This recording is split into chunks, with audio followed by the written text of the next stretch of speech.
जी हाँ दोस्तों, तो लीजिए आ गया सीएम नीतीश के इस्तीफे पर अपडेट। बीजेपी के दिग्गज अपडेट आते ही भागे दिल्ली। अगला सीएम क्या तय?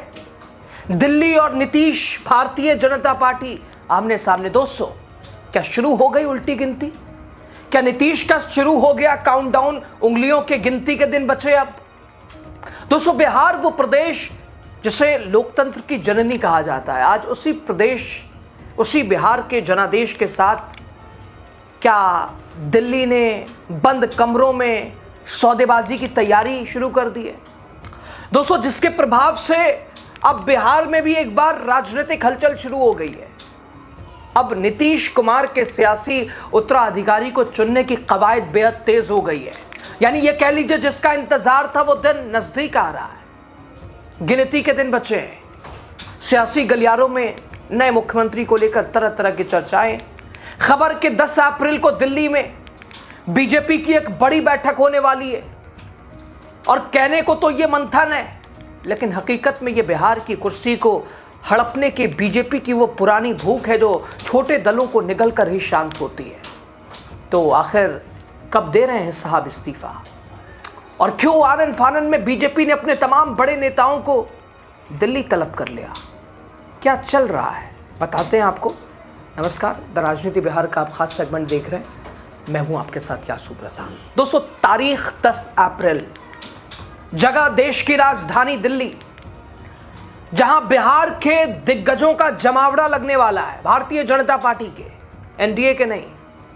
10 अप्रैल को होने वाली ये बैठक, बड़ी बैठक जिसका इंतजार भारतीय जनता पार्टी को था। और आखिर जब उस चेहरे के ऊपर मोहर लग चुकी है तो फिर सस्पेंस किस बात का सवाल ये भी है।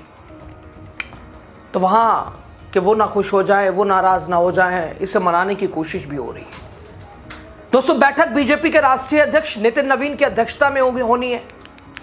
और इसमें बिहार कोर ग्रुप के तमाम बड़े दिग्गज और दिल्ली के शीर्ष नेता शामिल होंगे। अमित शाह के शामिल होने की खबर है। प्रधानमंत्री नरेंद्र मोदी के इस बैठक में शामिल होंगे, क्योंकि नीतीश के रिप्लेसमेंट का सवाल है तो बड़े चाणक्य को तो आना जरूरी है। सपना बीजेपी का पूरा होने जा रहा है। नीतीश ने कौन सी तैयारी शुरू कर दी?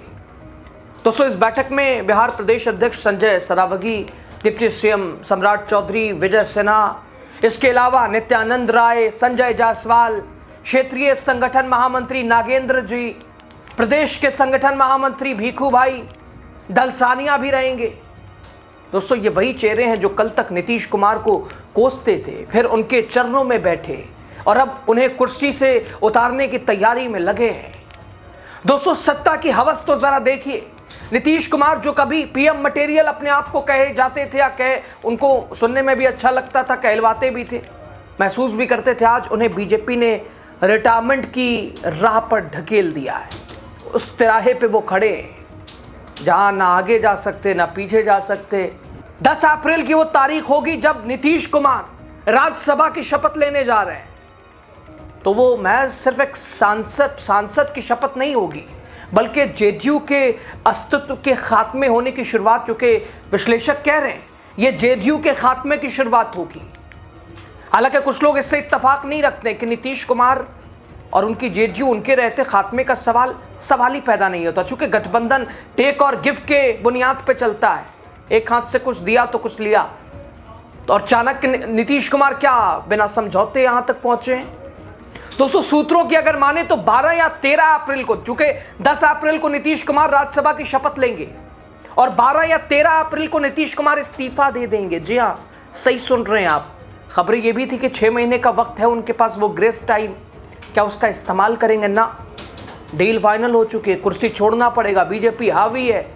और 12 या 13 अप्रैल को नीतीश इस्तीफा भी देने जा रहे हैं। और बीजेपी अब अपना सीधा कब्जा बिहार पर चाहती है, लेकिन समझौते के साथ, जो कि सामने एक राजनीति का चाणक्य खड़ा है। दोस्तों, भारतीय जनता पार्टी पिछड़ों की राजनीति का मुखौटा पहनकर अब बिहार की कमान अपने हाथों में लेना चाहती है। दोस्तों, सीएम नीतीश कुमार का राज्यसभा में शपथ लेना, इस्तीफे की तारीख, भारतीय जनता पार्टी की दिल्ली में बड़ी बैठक, और इन तमाम हलचलों के बीच नीतीश कुमार के बेटे निशांत कुमार ने कहा कि पिछले 2 दशकों में उनके पिता द्वारा किए गए कार्यों को लोग कभी नहीं भूलेंगे। यानी उन्होंने कहा कि उन्हें जनता से उनके जेडीयू और उनके पिता के प्रति समर्थन बनाए रखना चाहिए, अपील कर रहे हैं निशांत कुमार। यानी दोस्तों, उनकी ये टिप्पणी ऐसे समय में आई जब अगले मुख्यमंत्री को लेकर अटकलें अब तेज हो गई हैं, कवायद तेज कर दिया गया है, तैयारियां दिखाई दे रही हैं। वैसे तो दोस्तों, नीतीश के बाद जेडीयू की ओर से कोई आधिकारिक घोषणा नहीं की गई है, लेकिन पार्टी के कुछ कार्यकर्ता निशांत कुमार को संभावित उत्तराधिकारी के रूप में आगे बढ़ाने की वकालत कर रहे हैं। अब उस पर भी कौन सा विवाद है, उस पर कौन सी बात बनी है, ये आने वाले 24 से 48 घंटे तय करने वाले हैं। इधर मंत्री विजय चौधरी कहते हैं, संभावित रूप से मुख्यमंत्री नीतीश कुमार राज्यसभा के सदस्य निर्वाचित हुए हैं तो कल वो दिल्ली जाएंगे, परसों वो शपथ लेंगे। सरकार का गठन तो परसों शपथ के बाद ही होगा ना, हड़बड़ी किस बात की है। जब मुख्यमंत्री इस्तीफा देंगे तब एनडीए के सभी दल बैठेंगे, आपस में फैसला होगा, तब सरकार का गठन होगा, ये जेडीयू के मंत्री कह रहे हैं। यानी मंत्री विजय चौधरी कह रहे हैं एनडीए के दल मिलकर फैसला लेंगे नीतीश के इस्तीफा देते ही। लेकिन सच तो यह है कि बड़े भाई की भूमिका में बीजेपी अब किसी की सुनने वाली नहीं है। उसके लिए जो गतिविधियां दिखाई दे रही हैं वो ऐसा ही है कि तैयारी जोरों शोरों से चले। सवाल उठता है, इस तख्ता पलट में बिहार की जनता कहाँ है? क्या बिहार को सिर्फ प्रयोग की प्रयोगशाला बना दिया गया? बीजेपी ने पहले महाराष्ट्र में खेल किया, मध्य प्रदेश में खेल किया, झारखंड में खेल किया, क्या बिहार में भी वही स्क्रिप्ट दोहराई जा रही है? किसी ऐसे चेहरे की तलाश जो आम सहमति वाला हो। लेकिन असल में बीजेपी को ऐसा कठपुतली मुख्यमंत्री चाहिए जो दिल्ली के इशारों पर नाचे। मंगल पांडे, दिलीप जायसवाल, नित्यानंद राय जैसे नाम रेस में हैं, लेकिन ये सभी बिहार के विकास के लिए नहीं बल्कि बीजेपी के विस्तार के लिए दिल्ली बुलाए गए हैं। दोस्तों, बिहार की जनता पूछ रही है, क्या सम्राट चौधरी या विजय सिन्हा या कोई बने, इनके आने से बिहार की तकदीर बदल जाएगी, या फिर भ्रष्टाचार अपराध के वही तांडव जारी रहेंगे जो पिछले कुछ सालों में, कुछ महीनों में बढ़े हैं?